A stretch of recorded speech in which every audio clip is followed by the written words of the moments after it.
Hey guys, welcome to Art Insights number 2. Today we are going to be discussing dopamine control. So what is dopamine? We first have to understand that dopamine is an organic chemical that functions in the brain as a neural transmitter.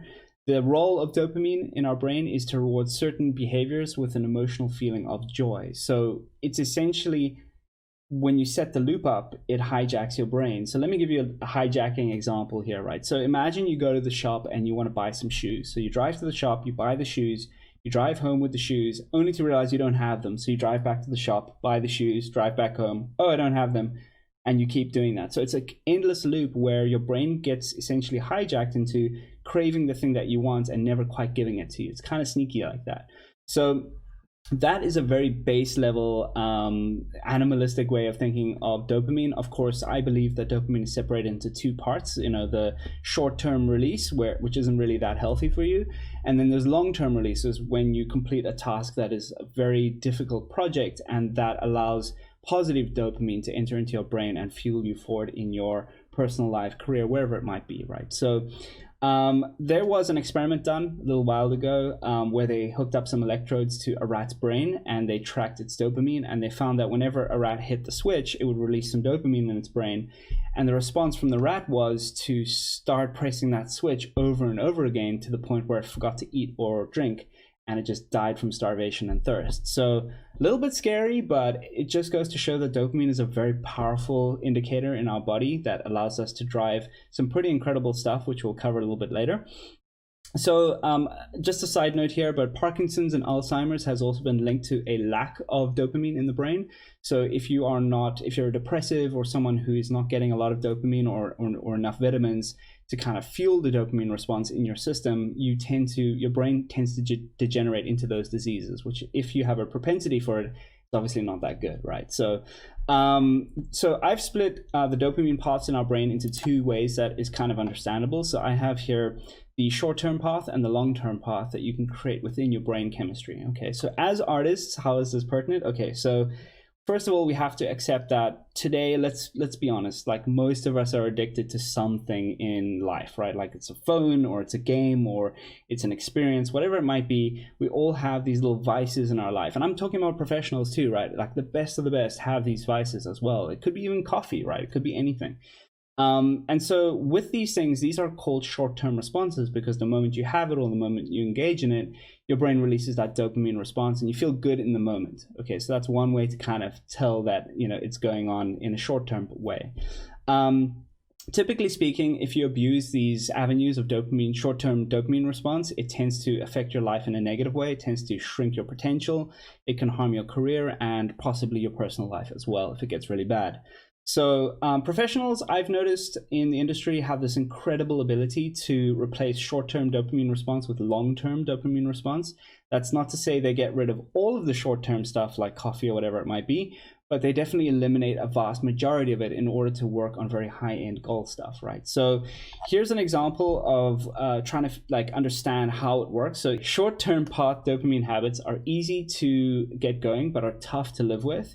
And long-term dopamine habits are hard to get going, but a pleasure to live with. Okay, so I hope that makes sense to you because obviously one gives you a long-term reward versus a short-term reward, right? So that's life in general, right? So long-term dopamine response equals growth and expansion in your life. Okay, so this is the kind of stuff that you really want for yourself. And I've kind of outlined 4 steps that will allow you to bring that into your life. And I want to give them to you right now. Okay, so number 1, you want to start something new and challenging. And you want to try and do it for yourself, not really necessarily tell anybody about it. It might be like, oh, my goal is to draw 100 hands in 100 days, or it might be to understand the skull, or it might be to take a new course, it might be to learn a new piece of software, it might be to improve my relationship, it could be anything, right? But you need to essentially select something new and fairly challenging for yourself, okay? Number 2, you have to accept that it's going to be hard at first because your brain is going to resist everything about it. It's not going to be easy, so therefore there's no dopamine release at first because it's not a short-term dopamine response, it's a long-term dopamine response. Okay, so once you've accepted that, you have to move into the second part here. Is it's hard, I accept it, what can I do about it? I can schedule it. Okay, so create a schedule for yourself, or perhaps if you've joined a course or something like that, they have an accountability system for you already set up, and stick to it religiously. Okay, try and even outdo it if you can, if you feel motivated to do that. Okay, Number 3, very important, burn all ships that led you there. Okay, so this is very important because you don't want to be arriving with excuses on this, right? You have it scheduled out. You just have to go A, B, C, D, E, F, G, right? So the best way I found is to time bind those specific tasks in that schedule. So say, for example, the only time you're able to work is after work for an hour. So let's call it from 5 to 6 or 6 to 7. You have an hour to work on this thing that you've told yourself you're going to work on every single day, and you've committed to it, okay? What do? You say, okay, from 6 to 7, I'm turning off my phone. You could even do it like 5 minutes before. Turn off the phone, unplug the internet, remove all distractions, shut the door, lock it, tell people not to bother you. Whatever it might be, just remove all distractions, go into a state of complete presence and silence, and get to that task until it's complete, as far as you can for that day. If you can't complete what you set out, leave it for the next day, but finish in that hour or finish in those 2 hours, whatever the time-bound time that you've given yourself outside of work, outside of everything else to learn and get better at your craft. Focus on it 100% and create this as a habit daily. It's not going to be easy. I'm not going to lie to you. Okay, it's very hard to do this at first, but the good news is it's only an hour out of your day. It's only 5 minutes out of your day. Just give yourself a time block where you can say, I can commit to this. And during that time, I'm going to burn all my ships. Okay, so number 4, once you've completed all the tasks for, say, a month or a week or however long you've given yourself, reward yourself. This is the part where you have to actually respond to telling your brain that this is a good thing, okay? That you've completed the task, that you've learned something new, that you've upgraded your skills. Now your brain has to reflect on what you've done. So reward yourself with like whatever you like, ice cream, going out, going on a date, whatever it might be for you. Reward yourself enough to actually have your brain recognize that every time you do something like this, it's worth it, okay? And you might actually get a normal dopamine response from completing this task. And by the way, I highly recommend that if you are scheduling things out, to use a highlighter and actually cross it out, or if you're using some kind of Outlook or sorry, not Outlook, Excel sheet or something, to tick it off or highlight it out, because you need to be able to say, I finished this. And the moment you do that, you're completing a task. And dopamine response is actually based on task completion.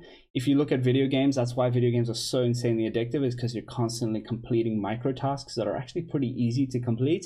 And so you're constantly getting a fuel of dopamine in your brain that's telling you play more, play more, play more, right? So that's essentially what we're trying to do here. You need to reward yourself and cross things out to tell yourself you're done. Okay, so that's step number 4. Now, step number 5, it's not really a step, it's just kind of a caveat to the whole thing, which is if you're trying to do something like a long-term dopamine response growth period in your life, one thing you need to do when you do this for the first time is to keep it really, really, really simple.